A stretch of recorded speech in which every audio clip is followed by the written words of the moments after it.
You know what changed my life? Well, my life as far as my health. I stopped counting calories. That was the day I was born again. No, it sounds religious, right? But it's true.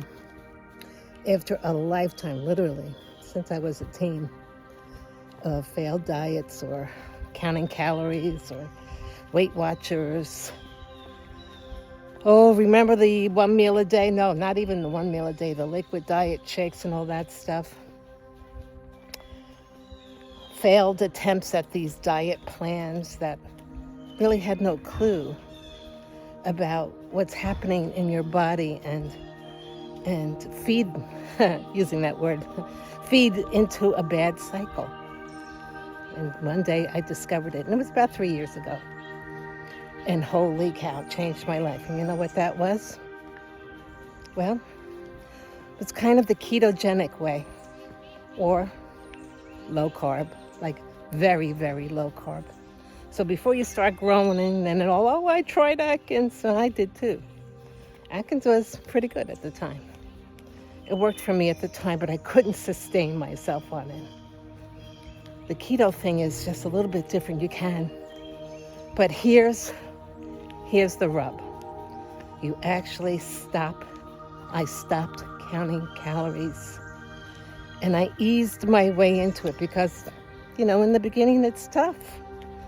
We're addicted. We're addicted to all these beautiful, lovely foods that are packaged so nicely for us and have a barcode on them, right?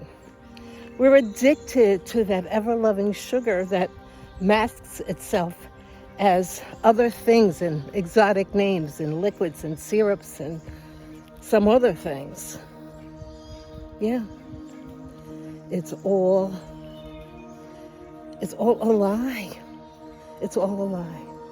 Even the low-calorie stuff, it's still made from one of those syrups, something manufactured in the lab.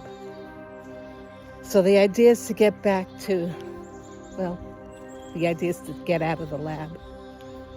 Get back into your life. Oh my God, you know how I did it? You know how I started? I just started with one thing. Diet soda. I actually got rid of diet soda in my life. It took me a while. And you say, oh, but it's diet, Rina. Yeah, I know. But it spiked that sugar crave. See, the idea here is to get rid of the craves. Oh, when you like to not crave stuff anymore, that's me. I don't. You know what I crave? Cucumbers. I'm serious. I used to crave potato chips, and now it's cucumbers with olive oil. And this really, actually they're expensive. These salt crystals, they're amazing. That I just sprinkle on top. I'm so bad I even lick the olive oil at the end, but it's good olive oil. Anyhow, what I'm trying to say is, could you imagine your life without craves? You can. All you gotta do, listen to me, you just start out easy. Start with one thing, or try to eliminate one thing from your life that is juicing up the fire. So let me ask you a question, like keto. Why that's important and what it does to you. If you got a fire going in your body, you know that? With our normal diet, I had one. Everything hurt. You got anything that hurts? Yeah.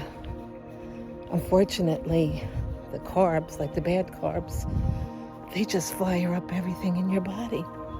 When we were a kid, we didn't have these fancy barbecues and all. We had, remember the little barbecue that sometimes you would take with you at the picnic area? And what did you bring? Charcoal briquettes. Remember that? Yep. And of course, along with the charcoal briquettes was the can of lighter fluid. Oh yeah. Yep. You would put the briquettes in the grill. You squirt on the lighter fluid, and you had to wait a few minutes till it's soaked in, right? And then you had to make sure everybody stood back, and they threw a match into it. I've lost many eyebrows, as you can see from that little escapade. But think about that. That's what sugars and the bad carbs do to you. Now, if you got a fire raging in your body, why would you put more lighter fluid on it? Okay, think about that barbecue. Why would you put more lighter fluid on it? That's what you do every time you have a piece of bread, a cake, a soda. Why would you continue to fuel that fire? Think about that. Once I thought about that, and I'm like, holy crap, I'm expecting a pill or a doctor or something else to put out that fire when I have it right here in my hand. Stop feeding the fire. Stop feeding your craves. Oh, listen, I'm telling you, it works. Just start with one thing. One thing. Try to go first without bread. Without bread, yeah, because that's tough. Tough. Hey, I'm Italian, you know? I could live on bread. I could live on bread and cheese, right? And a glass of wine. But you know what? There's other good stuff. Just the cheese is better. Yeah, there's other things that mimic the bread, like cucumbers. Don't groan. Don't say I can't do it. Yes, you can. I want you to remember. You're the one putting the lighter fluid on the fire and expecting a pill or some other miraculous thing to take effect, or a shot or whatever, to get rid of your pain and suffering is not the way. It's not the way. It's not the drugs. It's what we're putting in our mouths. We can do this. I did it. I started out. First it was the sodas. Then it was the bread. And that was tough. Tough, especially in the morning. I love eggs in the morning. I do now. I still do. I eat a lot of eggs. I eat them without bread. I know it's hard. I even poach them. You know what I dip into them? A piece of ham. Taylor ham, well, otherwise known as pork roll in New Jersey. Or bacon. There's so many other things that you can do to accompany your food besides bread. Trust me. You know what makes bread grow the yeast? Well, you're putting that in your body. It's just growing in your body. So start with bread. No, I'm sorry, hon. Somebody lost their dog. Oh. Anyhow, as I said, start with the bread. And what's next after that? That's huge, actually. It's like really, really huge. You know, and again, pasta, any things like of that nature. You know what I do instead? I am the meatball queen. I make these giant meatballs. Boy, I go crazy. Seasoning, lots of grated cheese, the real Parmesan cheese.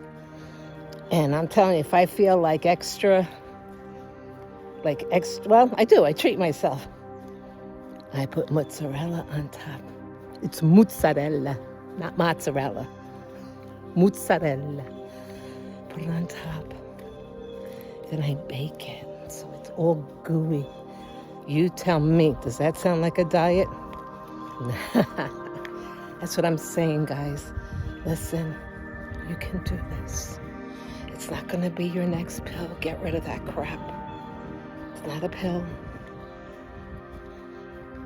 It's not waiting for Godot. It's not resting, hoping the pain or whatever will go away. You gotta not feed the fire anymore. No more lighter fluid, all right?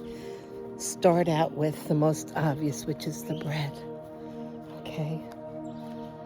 What do you feed in between? Well, you could do the good vegetables. And what I mean by that, obviously, is to stay away from the starchy vegetables. The potato you replace with a cauliflower. In fact, don't even think about it as a replacement. You could be so full and so satisfied on all the other stuff, all the other great veggies. That's the aisle you should be spending most of your time on in the supermarket, and you'll see that. You'll see that because at first you'll look and you're like, I don't know, what am I going to have? And you start out slow. You start out slow. I started out with the cucumbers because I just love cucumbers. But you can do this. You just have to decide if you're going to keep fueling the fire or you're going to put it out.